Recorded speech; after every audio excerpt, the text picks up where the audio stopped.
Livro do profeta Ageu, capítulo 1, versículo 4 em diante. É para vós tempo de habitar nas vossas casas estucadas, e esta casa de ficar deserta? Ora, pois, assim diz o Senhor dos Exércitos: aplicai os vossos corações aos vossos caminhos, semeais muito e recolheis pouco, comeis, mas não vos fartais, bebeis, mas não vos saciais, vestivos, mas ninguém se aquece, e o que recebe salário em um saco furado. Assim diz o Senhor dos Exércitos: aplicai os vossos corações aos vossos caminhos, subam um monte, tragam a madeira, edificai a casa, e dela me agradarei, e eu serei glorificado, diz o Senhor dos Exércitos. Olhaste para o muito, mas eis que alcançaste pouco, e esse pouco, quando trouxestes para casa, eu lhe soprei. Por que causa? Disse o Senhor dos Exércitos: por causa da minha casa que está deserta, e cada um de vós corre a sua própria casa. Por isso retém os céus o seu orvalho, e a terra retém os seus frutos. E fiz vir a seca sobre a terra, e sobre os montes, e sobre o trigo, e sobre o mosto, e sobre o azeite, e sobre o que a terra produz, como também sobre os homens, e sobre os animais, e sobre todo o trabalho das mãos. Curve a sua cabeça. Senhor Deus, nos dê graça para compreender aquilo que o Senhor tem a dizer. Nós queremos ouvir a Tua palavra, porque ela é pura, é viva, é eficaz, é poderosa, ela penetra e não nos deixa do mesmo jeito. Aquele que abre o coração para a Tua palavra jamais permanece do mesmo jeito, e esse povo vem de coração aberto, Senhor. Esse povo quer o alimento precioso que só pode ser dado pelo Senhor. Fala, Teus filhos ouvem, em nome de Jesus, amém? Pode se assentar.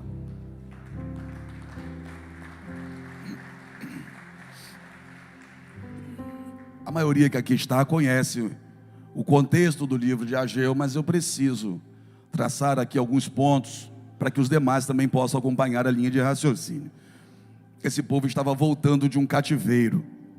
Deus permitiu que esse povo fosse escravizado durante 70 anos, por pura rebeldia, por ter virado as costas para Deus.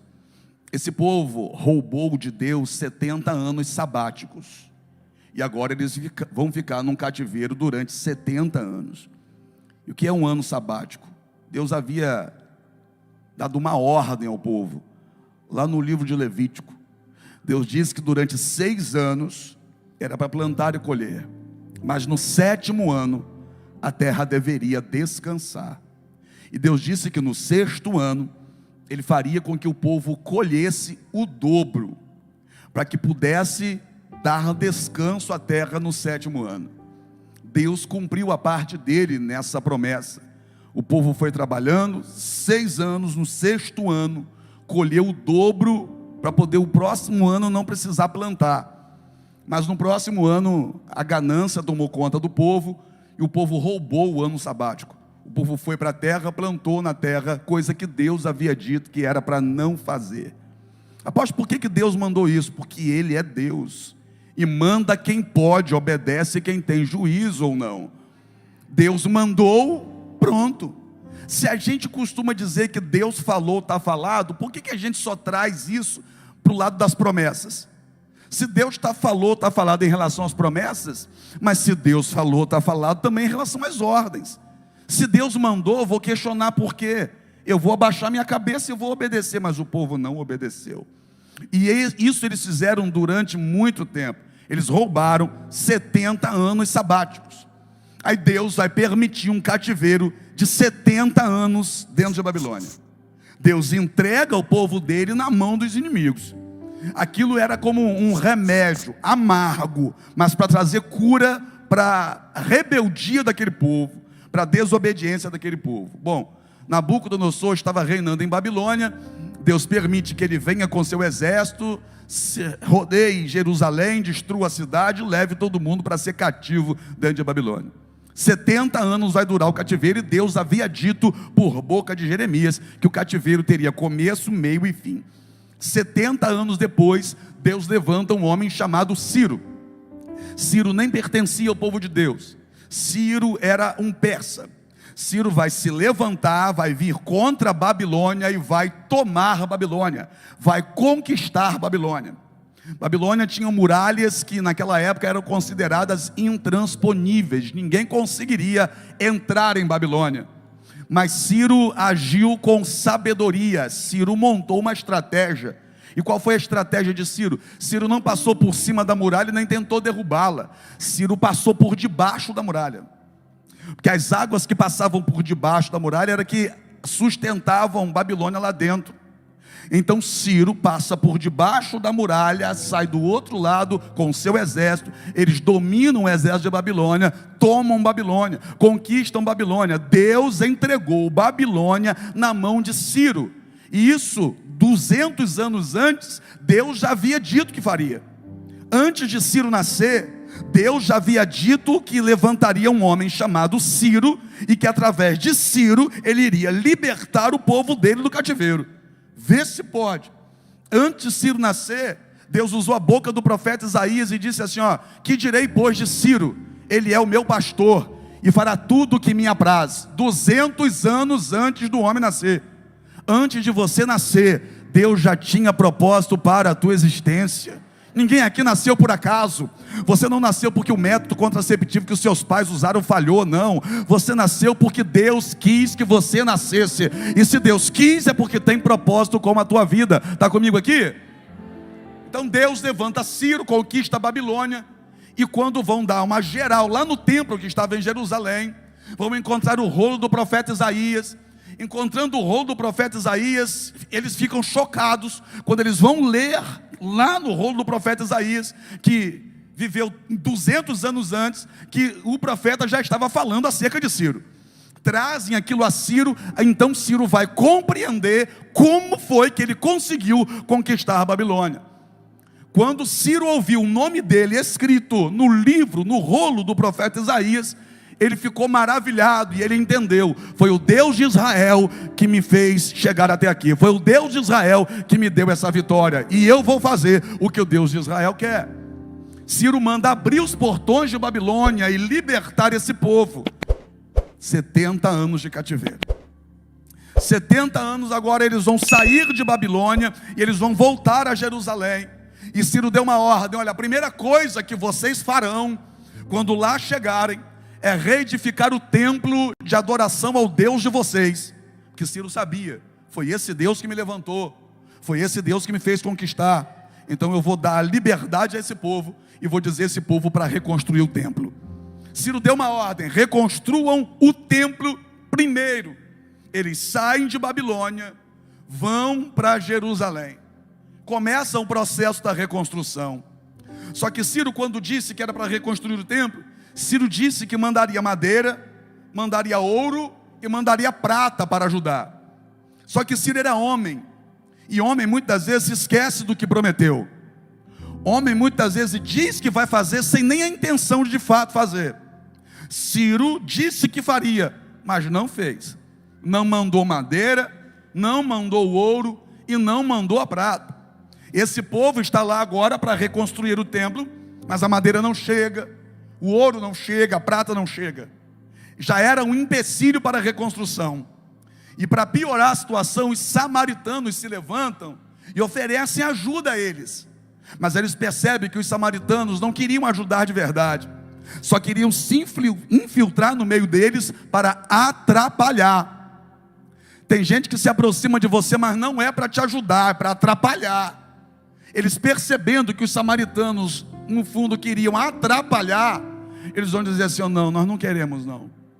Até porque se os samaritanos ajudassem na reconstrução do templo, poderia se adorar outros deuses dentro daquele templo.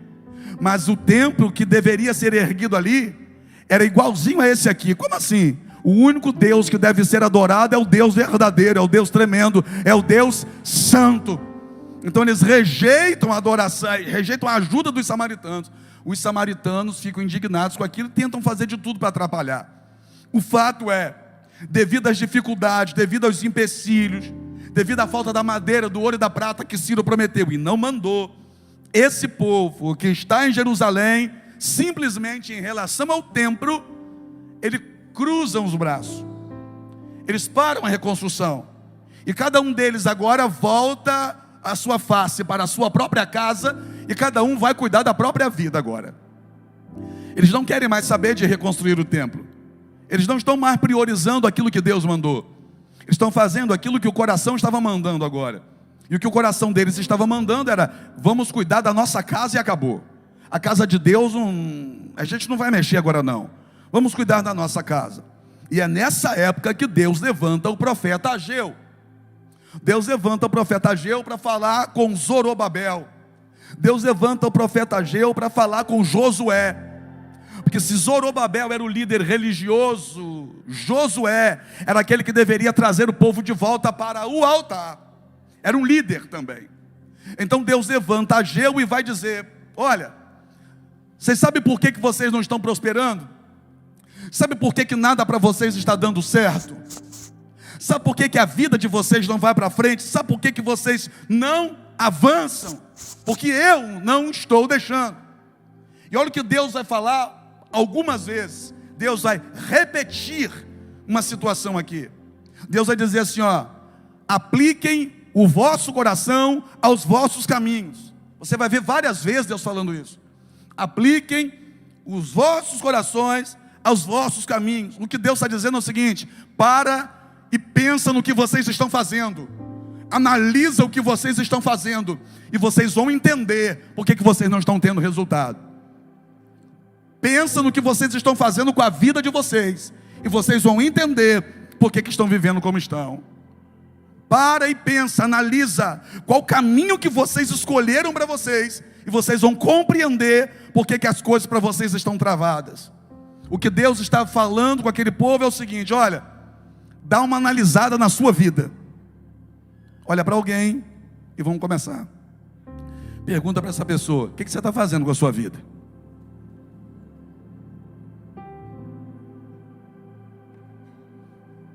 Porque saber o que o outro está fazendo com a vida dele não vai mudar a sua, né? Você já aprendeu isso aqui.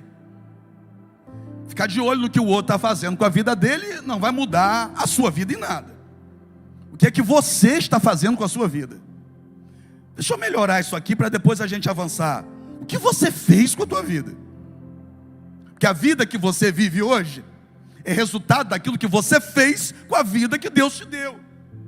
O que você fez com a sua vida para chegar no ponto que chegou? O que você fez com a sua vida? Quais foram as decisões que você tomou? As escolhas que você fez lá atrás? O que foi que você fez com a sua vida?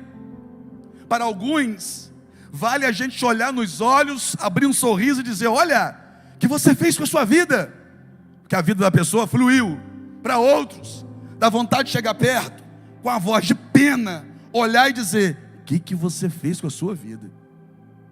O que foi que você fez com a sua vida?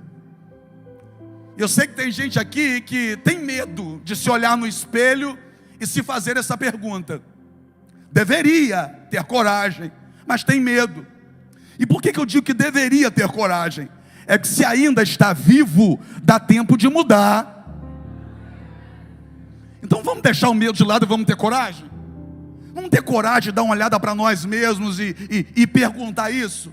O que eu fiz com a minha vida? O que foi que eu fiz com a minha vida? Quando que eu devo parar e fazer esse tipo de pergunta? Ou quando? A maioria das pessoas para e faz esse tipo de pergunta quando os caminhos levaram à dor. Quando os teus caminhos, quando as suas escolhas te levaram à dor, é natural que em algum momento você pare e pense: o que eu fiz com a minha vida? A grande maioria aqui eu acho que já fez essa pergunta. O que foi que eu fiz com a minha vida? Era o que Deus queria que eles fizessem. Porque olha o que Deus vai dizer para eles. Deus vai dizer para eles o que eles deveriam estar constatando por si próprios. Deus está dizendo para eles, está mandando com que eles façam, está abrindo os olhos dele para coisas que eles já deveriam estar enxergando. E olha o que Deus vai dizer para eles: considerai os vossos caminhos, ou seja, pensa no que você está fazendo com a sua vida. Porque vocês, olha o que está escrito aí: vocês plantam muito e colhem pouco. Vocês estão se vestindo, mas continuam com frio. Vocês comem, continuam com fome. Olha o que Deus está dizendo, e Deus está tocando na ferida, né? Colheita, agricultura, porque eles dependiam disso para viver. Deus está dizendo, olha, vocês semeiam muito e colhem pouco, ou seja, a colheita de vocês está minguada. Vocês trabalham demais, mas não conseguem ter resultado. Vocês se esforçam, vocês vão lá, vocês preparam a terra, vocês lançam a semente, aí vocês pensam, agora a gente vai conseguir, e na hora de colher não consegue. Você vai, faz a sua parte, se esforça, planta, irriga, espera, e aí você junta os seus amigos e você diz, agora vai, e não vai. Se eu for perguntar aqui quem já teve essa sensação, talvez todos levantem a mão. Algum momento na vida você dizer, agora eu consigo. E cadê? Não conseguiu. Cadê? Cadê a felicidade? Cadê a satisfação? Cadê o prazer na vida que está levando? Cadê o orgulho da pessoa que se tornou? Cadê? Apóstolo, está apontando o dedo para a gente? Não, irmão. Estou apontando o dedo para mim, para que você aponte o seu para você.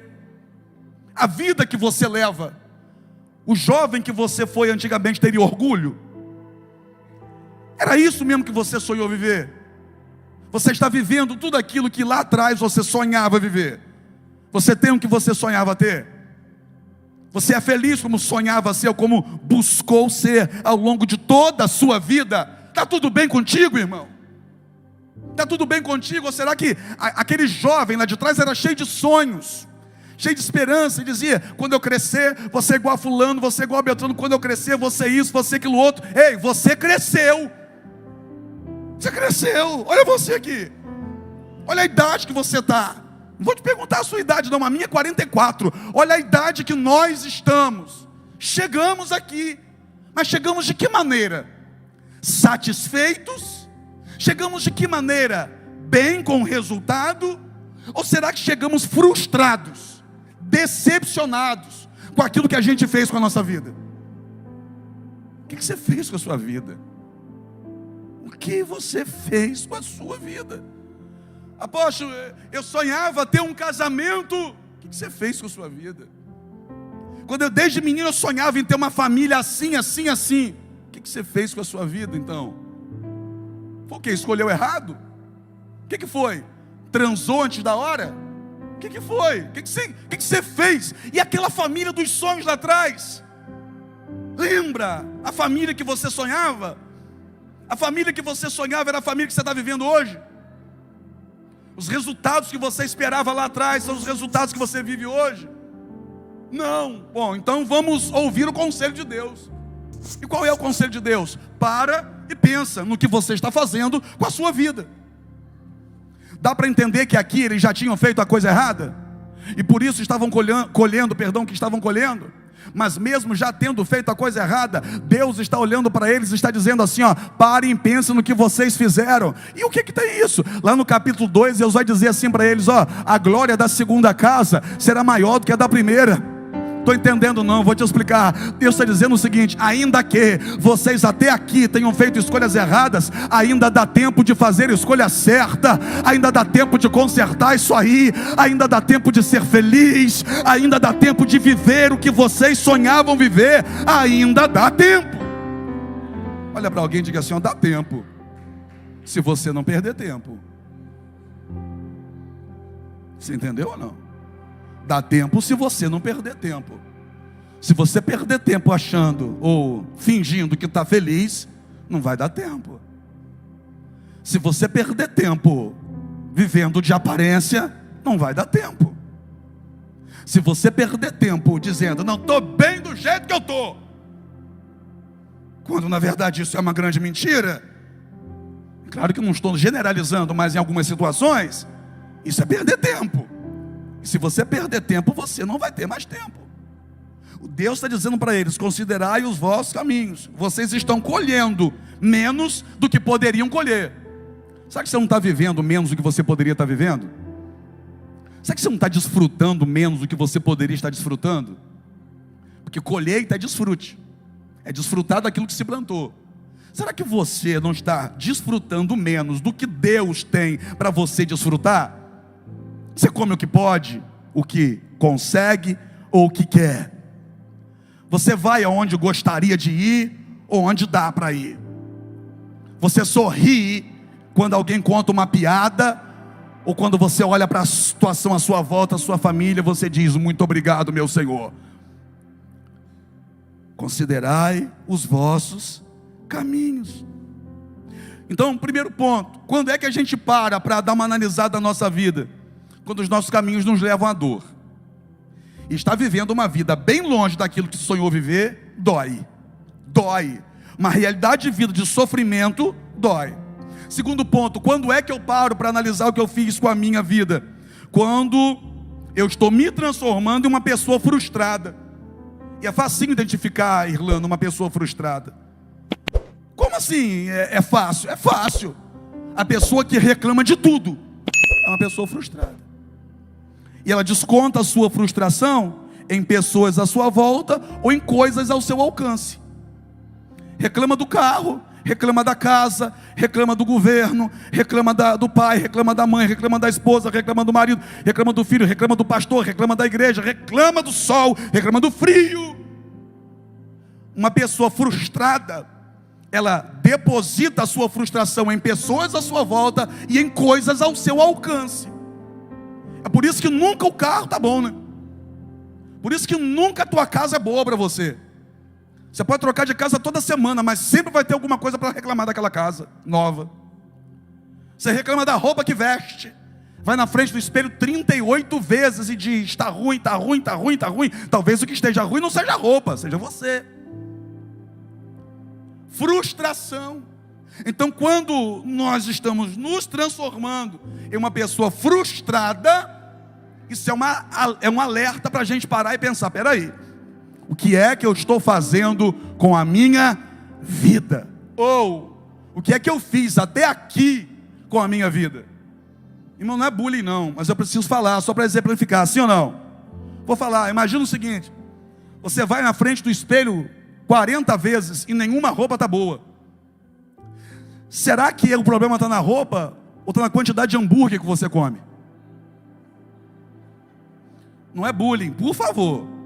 Minha barriga está aqui grande. Não é bullying. É só para a gente parar e pensar. Você vai fazer uma caminhada 500 metros, a língua já está encostando no joelho. Eu vou morrer, não estou aguentando mais. Será que é a caminhada ou o que você fez com o seu corpo? Porque uma pessoa frustrada bota a culpa em tudo. Em tudo. E eles estavam frustrados. E por que eles estavam frustrados? Se vestir e continuar com frio? Comer e continuar com fome? Beber e continuar com sede? E olha mais, receber salário e ter a sensação que colocou num saco furado? Gente que trabalha, trabalhador, mas não consegue adquirir nada.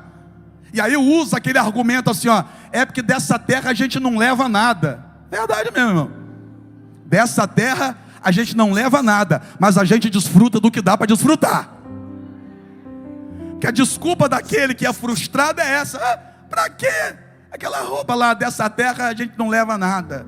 Para que o melhor calçado? Para que andar num bom carro? Dessa terra a gente não leva nada. Mas um bom carro te leva onde um carro ruim te levaria também, mas com um grau de dificuldade incrível. Frustração. Apóstolo veio aqui hoje para trazer a nossa realidade à tona. Se é a sua realidade, eu vim aqui te dizer que dá tempo de mudar. Considerai os vossos caminhos. Considerai os vossos caminhos. Tem gente aqui que está cansado de lutar, já não aguenta mais a luta que tem passado na vida. É luta no casamento, é luta em relação a filhos. Aí está cansado. E quando a gente está cansado, irmão, quando a gente está esgotado, a gente tem que parar, olhar para a nossa vida e se perguntar: o que eu fiz com a minha vida? O que eu estou fazendo com a minha vida? Eu não tenho descanso. Pode ser que esteja lutando muito, mas de forma errada. Lutando muito, mas com as armas erradas. que se o resultado, irmão, não está sendo resultado satisfatório, tem alguma coisa errada com o método. A forma que se está fazendo, o que se faz, está errada. Porque quando se faz, a esperança que se tem é que se tenha felicidade, sim ou não? Mas com tudo que você faz, você está feliz? Com todo esforço que você coloca, você está realizado? Você está bem? Poxa, por que essa palavra, irmão? Foi meu aniversário agora. E é natural em datas assim a gente parar e fazer um balanço, né? Dar uma olhada para a nossa vida, lembrar do garoto lá de 22 e do coroa agora de 44, e fazer um balanço. Aí eu fiz um balanço, olhei para minha volta e disse: eu não mereço tanto. Aí eu olhei para minha esposa e disse: louvado seja Deus. Aí eu olhei para os meus filhos e disse: Jesus da glória, eu acho que eu vou ser arrebatado. Aí eu olhei para algumas situações e disse: tu és santo, tremendo e poderoso. Irmão, eu não considero que eu cheguei, mas eu vou dizer uma coisa para você: eu estou bem longe daquilo que um dia Satanás queria que eu vivesse. Quem está comigo aqui para dar uma glória a Deus? Agora olha aqui para mim: você também vai viver promessa, você também vai viver sonhos de Deus, você também vai ser uma pessoa realizada, você vai poder olhar para a sua volta e suspirar como eu suspirei nesses dias e dizer: Senhor, muito obrigado, aleluia. Dá tempo de dar a volta por cima, dá tempo de arrebentar, dá tempo de provar da glória da segunda casa. Quem está comigo para dar glória a esse Deus, irmão?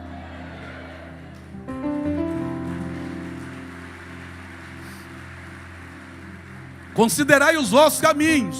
Quando eu devo fazer isso? Quando os meus resultados não me são satisfatórios, Quando eu devo fazer isso? Quando eu estiver me transformando em uma pessoa frustrada. E é fácil identificar isso em si mesmo. Para e pensa, tem que ser sincero. Analisa o seu dia. Você mais agradece ou você mais reclama? Se você fosse outra pessoa, você teria prazer na sua companhia? Ou você se esconderia de você mesmo? Se você fosse outra pessoa, você teria o número salvo na agenda e liberado ou bloqueado? Você seria um bom amigo para você mesmo? Hein? Você teria prazer em caminhar contigo? Se você se visse de fora, você é bom amigo? Você é bom pai? Você é boa mãe? Você é bom filho? Frustração. Dá uma analisada na sua vida. Quando é que eu devo, apóstolo, parar para analisar a minha vida? Para a gente fechar. Quando eu estou deixando as coisas de Deus em segundo plano. Porque Deus está falando para eles: considerai os vossos caminhos. Considerai os vossos caminhos. Vocês estão frustrados. Pare e pense o que estão fazendo com a sua vida. Vocês não estão conseguindo ser felizes. Pare e pense no que vocês estão fazendo com a sua vida. Vocês não estão tendo resultados satisfatórios. Pare e pense no que vocês estão fazendo com a sua vida. Vocês deixaram a minha casa de lado. Pare e pense no que você está fazendo com a sua vida. E esse último é a razão do primeiro. Como assim? Deixar as coisas de Deus de lado é a razão de se ter uma vida frustrada, é a razão de se trabalhar muito e não conseguir resultado, é a razão de não se ter alegria, é a razão de não se ter paz. O ter deixado a casa de Deus e as coisas de Deus de lado foi o ponto de partida para uma descida em relação a eles, na vida deles. Eles desceram. Como assim? Quando eles saem de Babilônia, eles estão subindo, mas quando eles fazem a coisa errada em Jerusalém, eles estão descendo. Quando sai de Babilônia é vitória, mas quando estão em Jerusalém e agora não tem soldado batendo nas costas deles, eles não estão sendo obrigados a fazer tijolo para ninguém, eles não estão comendo o que jogam no prato para eles. Em Jerusalém eles estão livres. Mas que coisa! Mesmo sendo livres, eles estão frustrados, tristes, sem resultado, decepcionados com a própria vida. Mesmo sendo livres. É porque a gente tem mania de botar tudo na conta do diabo. Só que nem tudo é diabo, não. Tem coisa que foi decisão sua, que foi escolha sua, que foi a sua maneira de viver. que levou você a estar passando por isso agora. Então Deus vai dizer para ele: ó, vocês deixaram a minha casa de lado, vocês viraram as costas para mim, e cada um de vocês foi cuidar da própria vida. É por isso, aí Deus vai dizer, ó, é por isso que o céu retém a chuva e o orvalho. É por isso que a terra não dá a vocês a colheita. É por isso que vocês estão recebendo, mas estão colocando num saco furado. Porque tudo aquilo que vocês trazem para dentro de casa, Deus dizendo: eu faço assim, ó, eu não deixo vocês prosperarem, eu não deixo vocês ter sossego, enquanto vocês estiverem com esse posicionamento de virar as costas para mim. Irmão, longe de Deus não tem como ser feliz. Longe do que Deus te chamou para viver, não tem como ter paz. Longe do propósito de Deus para a tua vida, não tem como ter satisfação. Coloca Deus em primeiro lugar. Como assim? O que Jesus disse: buscai primeiro o reino de Deus e a sua justiça, e as outras coisas serão acrescentada. Deus tem tanto para acrescentar na sua vida. Sabe isso que você está correndo atrás? Deus quer acrescentar na sua vida. Sabe isso que você corre atrás, corre e nunca alcança? Deus quer acrescentar na sua vida. Mas o caminho não é correr para lá atrás das coisas, o caminho é correr para cá na direção de Deus. Que quando você corre na direção dele, ele dá ordem às coisas para que venham atrás de você. Ei, vocês querem colher? Voltem a cuidar da minha casa. Vocês querem ter satisfação? Voltem a cuidar da minha casa. Vocês querem vencer essa frustração? Voltem a cuidar da minha casa. Volta para mim. É isso que Deus está querendo. Voltem para mim. Eles estavam tentando do jeito deles, tentando cada um cuidar das suas próprias coisas com as suas mãos e ter resultado satisfatório. Rapaz, mas tem gente que está lá fora que nem conhece a Deus e é rico. É rico de dinheiro, então é pobre, que só tem dinheiro. Se tirar o dinheiro, acaba a vida dele. É tão rico ou é tão pobre? É tão pobre que só tem dinheiro. Se acabar o dinheiro, não tem família. Você sabia que alguns casamentos, se faltar dinheiro, o casamento acaba? Então não vem dizer para mim que isso é riqueza. Você sabia que alguns lares, se faltar dinheiro, os filhos deixam de respeitar os pais? Então não vem dizer para mim que isso é prosperidade. Pelo menos não é aquela que a Bíblia diz que tem que ser. O que Deus tem para você é satisfação. E quem quer provar disso, dá glória a Deus aí. Deus não quer você de cabeça baixa. Deus não quer você frustrado. Você está pensando que Deus queria tanto que eles erguessem o templo? Por quê? Porque Deus estava sofrendo, porque não estava tendo adoração lá dentro? Nesse exato momento ele está sendo adorado. Levantar o templo não seria uma bênção para Deus. Levantar o templo seria uma bênção para eles. Levantar o templo não era uma necessidade de Deus. Levantar o templo tinha que ser dentro deles uma necessidade para eles. Só que eles não estavam entendendo isso. São aquelas pessoas que vão em busca da tal felicidade e nunca encontram. Nunca, nunca. Se eu casar com fulano, eu vou ser feliz. Casa e é triste. Se eu comprar tal coisa, eu vou ser feliz. Compra e continua triste. Porque felicidade verdadeira, longe de Deus, não existe. Existem momentos prazerosos, felicidade não. Eles trabalhavam e não estavam satisfeitos. Se vestiam com frio, ainda permaneciam.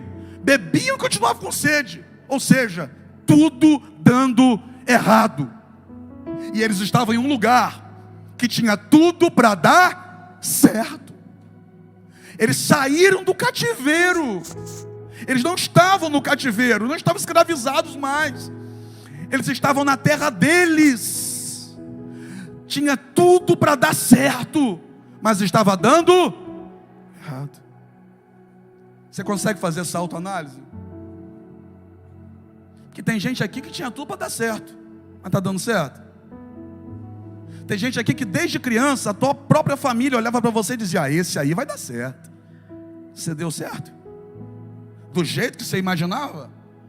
Ou será que você está na música do Zeca Pagodinho? Estou deixando a vida me levar, vou vendo o que vai dar, vou empurrando com a barriga, e é por isso que fica barrigudinho assim, para ver se empurra mais longe. Não, irmão. Está na hora da gente viver tudo aquilo que Deus quer que a gente viva. Mas apóstolo, a culpa foi de Ciro, Porque Ciro disse que ia mandar a madeira e não mandou, disse que ia mandar o ouro e a prata e também não mandou. Se nós estivéssemos lá, nós usaríamos esse argumento, porque nós somos mestres em colocar a culpa em alguém. Deus olha para eles e diz assim, ó: subam um monte, cortem madeira, edifiquem a minha casa, e dela me agradarei. Presta atenção, eles estavam olhando para frente assim, dizendo, ó, Ciro não mandou a madeira, olhando para o caminho. Ciro não mandou a madeira, Ciro não cumpriu aquilo que prometeu. Aí olha o que Deus manda eles fazer, irmão, ó: subam um monte. Que monte? Que estava do lado deles. Subam um monte, cortem a madeira. A madeira que eles queriam que Ciro mandasse estava do lado deles, eles não estavam percebendo. Porque quando a gente fica esperando a mão do outro, a gente não consegue entender o que Deus já colocou perto de nós. Quando a gente quer que alguém faça para nós, a gente não consegue entender que Deus está sempre fazendo por nós. Tinha madeira ali do lado, só que Deus está dizendo, ó: subam um monte, tragam madeira. Ou seja, não fique mais esperando que Ciro faça por vocês. O que quem tem que fazer são vocês. Vai subir esse monte, vai cortar essa madeira. Você não precisa do que Ciro prometeu e nunca deu. O que vocês precisam eu já coloquei à disposição de vocês. Tenha ousadia de fazer. Olha para alguém e diga: você já tem o que precisa para ser feliz. Já tenho, já. Pare e pensa o que você está fazendo com a sua vida. Que você já tem o que precisa para ser feliz. Ah, tá, tudo bem, mas o ouro, e o ouro e a prata? Que a madeira tem ali, mas ali não tem mais ouro e prata. Porque quando Nabucodonosor veio contra Jerusalém, ele levou os escravos, mas ele também levou o ouro e a prata. Até o ouro da casa do Senhor ele levou, as taças e tudo mais. Ele levou todo o ouro para a Babilônia. Alguém ainda poderia argumentar com Deus e dizer: Deus, tudo bem, a madeira tem aqui, mas não tem ouro, não tem prata. Aí não dá para fazer, não. Não dá para consertar porque não tem. Não dá para a nossa vida mudar porque a gente não tem isso, não tem aquilo outro. Aí Deus no capítulo 2 olha para eles e diz assim, ó: minha é a prata e meu é o ouro, diz o Senhor dos exércitos. Oh meu Deus, o que Deus está dizendo para eles é o seguinte, ó: para de dizer que não tem, que tudo que vocês precisam eu tenho para colocar nas mãos de vocês. Olha aqui, você vai conseguir mudar de vida sim, porque Deus tem tudo na mão dele para que você consiga. Você vai conseguir ter uma família abençoada, você vai conseguir ter prosperidade verdadeira, você vai conseguir ter saúde, porque tudo o que você precisa não virá da mão de homens, não virá da mão de pessoas que prometeram e até hoje não cumpriram. E você está frustrado por conta disso. Está frustrado porque alguém disse que faria e até hoje não fez. Levanta, erga essa cabeça, que aquilo que alguém não fez por você, Deus tem muito mais para fazer. Está comigo para dar glória a Deus? O que você fez com a sua vida? Após domingo de manhã, confronto na palavra, mas é o primeiro dia de uma nova semana. Dá para você começar a semana dizendo: essa semana vai ser diferente. A partir dessa semana eu vou mudar as minhas atitudes. A partir dessa semana eu rejeito essa vida que eu estava vivendo. Eu não aceito mais isso. Eu vou dar a volta por cima. O que você fez com a sua vida? Apóstolo, numa luta no meu casamento. O que você fez com a sua vida? Apóstolo, meu marido, o que você fez com a sua vida, hein? Nossa,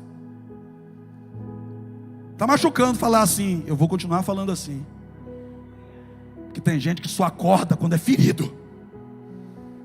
Tem gente que precisa levar uns tapas para ver se desperta. Você ficar passando a mão na sua cabeça dizendo: ah, é assim mesmo, aguenta. Você nunca vai querer mudar. Mas se eu olhar dentro dos teus olhos, te confrontar, ainda que você me odeie, e perguntar para você: o que você fez com a sua vida, hein? Talvez você diga assim: eu nunca mais vou ouvir isso de ninguém. Eu vou me levantar hoje. Eu não aceito mais ouvir isso na minha vida. Fique em pé comigo aí.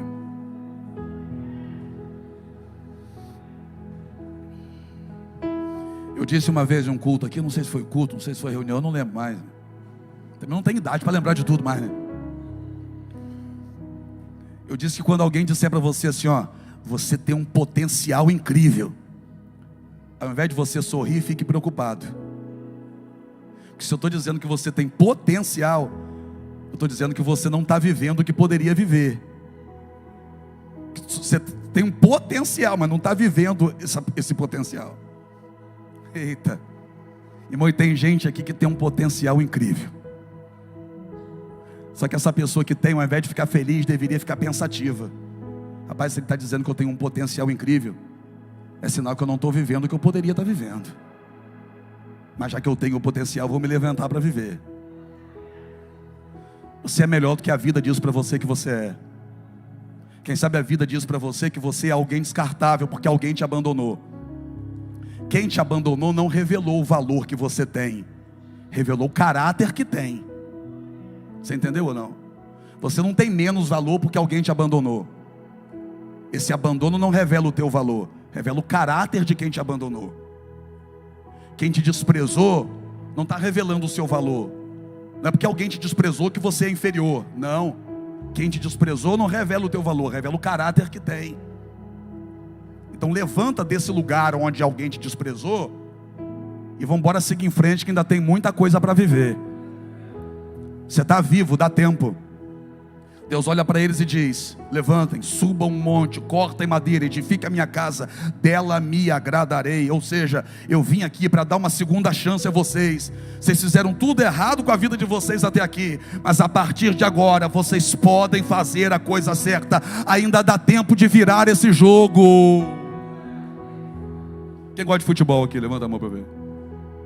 Sabe aquele jogo que está nos 43 do segundo tempo e o seu time está perdendo de 2-0? Aí você já entrega os pontos, pensando assim, não dá mais. Quando a gente pensa que não dá mais, a gente entrega os pontos. É a esposa que acha que não dá mais, entrega os pontos. É a pessoa que não está satisfeita com o próprio corpo, mas está entregando os pontos. Ainda dá tempo. Apóstolo, mas eu já estou com 50 anos. Ainda dá tempo. Eu estou com 35. Ainda dá tempo, você está vivo. Vamos virar esse jogo? Quem quer virar o jogo? Quem quer virar o jogo? Quem quer provar de uma vida e vida com abundância como Jesus prometeu? Você veio hoje aqui para parar e pensar no que você está fazendo com a sua vida e no que vai fazer a partir de hoje. A partir de hoje você pode fazer algo bem diferente e ter um resultado extremamente diferente.